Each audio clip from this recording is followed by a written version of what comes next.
Hello everyone, I hope you all are doing good and studying well. Today I am going to start with the permanent maxillary incisors. The maxillary incisors are four in number. The maxillary central incisors are centered in the maxilla on either side of the midline.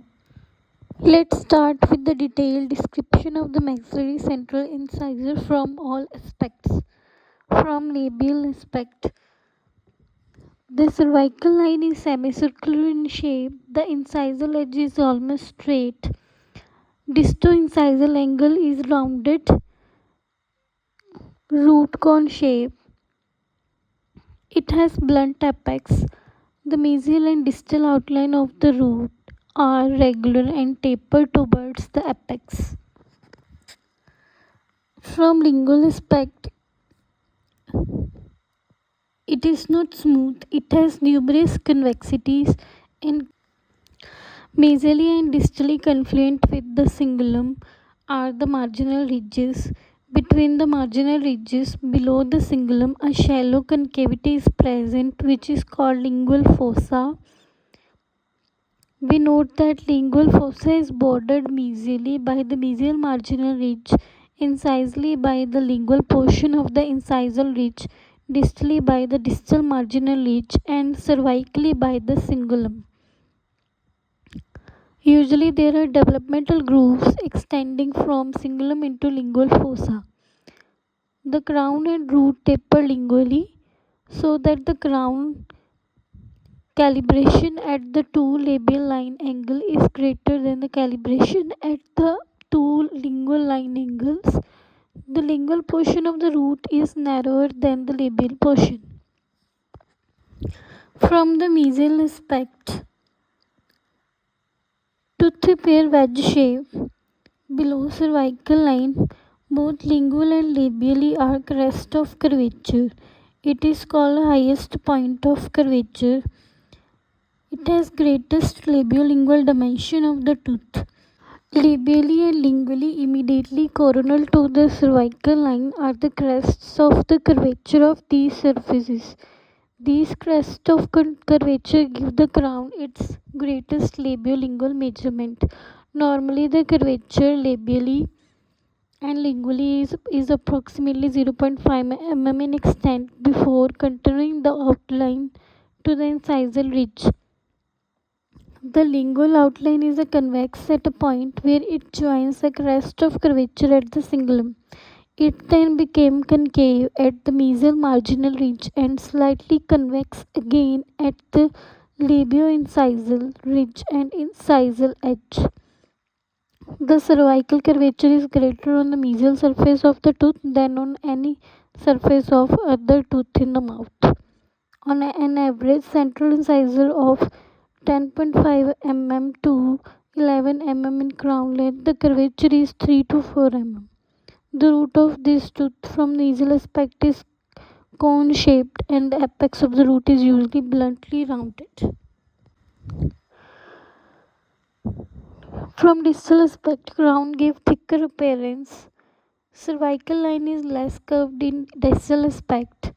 On the mesial aspect, it is higher, that is, at any of the tooth 3.5 mm. Incisally, the labial surface appear broad. The outline of the lingual portion it taper lingual towards the cingulum. The mesial and distal lingual line angle can be prominent. Of the crown of the portion more bulky toward the incisal aspect. You should know the dimension of the maxillary central incisor. First of all, you should know the first evidence of the calcification, which is 3 to 4 months.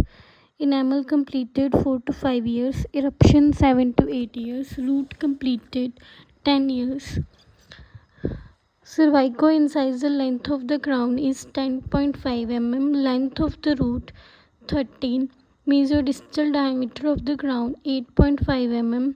Mesodistal diameter of the crown at cervix 7.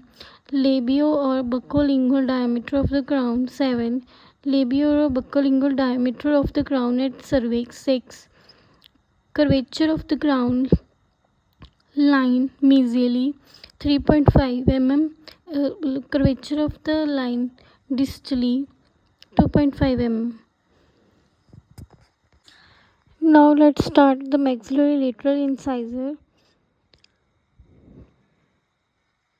The lateral incisor is smaller in all dimensions except root length. First evidence of calcification is 10 to 12 months. Enamel completed 4 to 5 years. Eruption 8 to 9 years. Root completed 11 years. Cervico-incisal length of the crown is 9. Length of the root is 13. Mesiodistal diameter of the crown 6.5 mm. Mesiodistal diameter of the crown at cervix 5. Labio or buccolingual diameter of crown 6.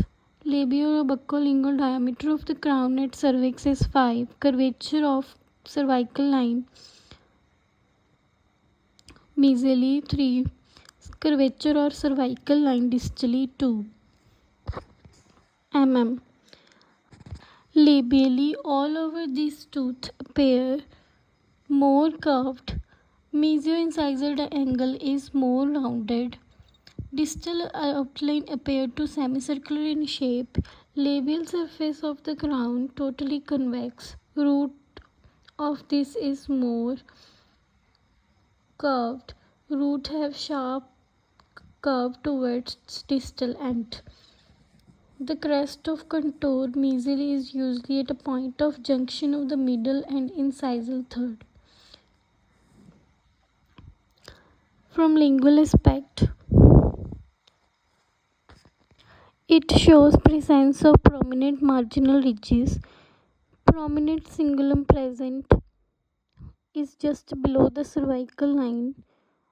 The cervical line almost straight and less curved. From the lingual aspect, mesial and distal marginal ridge are more prominent. The cingulum is usually prominent with the tendency toward deep developmental groove within the lingual fossa where it joins the cingulum.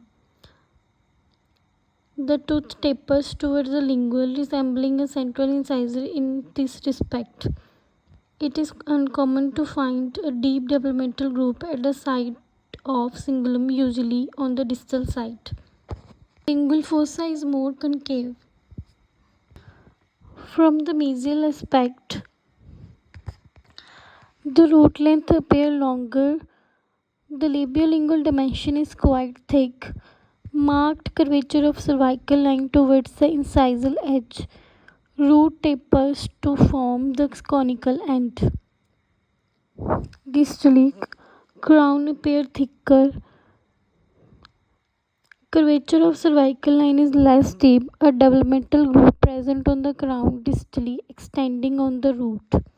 From the incisal aspect, resembling central incisor, large cingulum can be seen and lingual fossa, and labiolingual dimension of the crown is more than the mesiodistal dimension.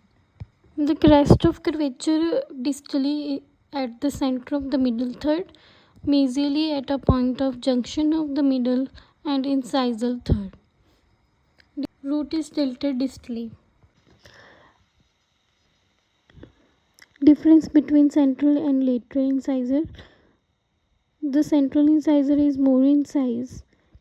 Central incisor has more straight incisal edge.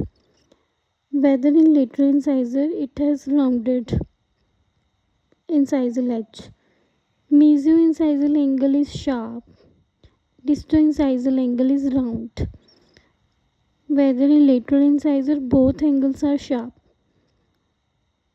Root of lateral incisor is longer than the central incisor. Palatoradicular groove is not present in central incisor.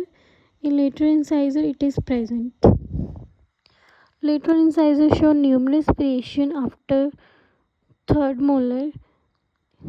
It can be pegged lateral, the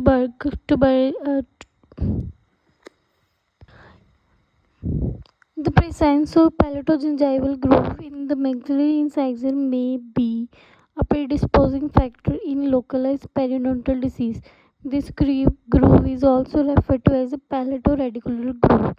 One type of malformed maxillary lateral incisor has a large pointed tubercle as a part of the cingulum. Some have developmental groove that extend down on the root lingually with a deep fold in the cingulum and show twisted roots, distorted crown, and so on. Third variation is lateral incisors are missing entirely in some cases. Thank you.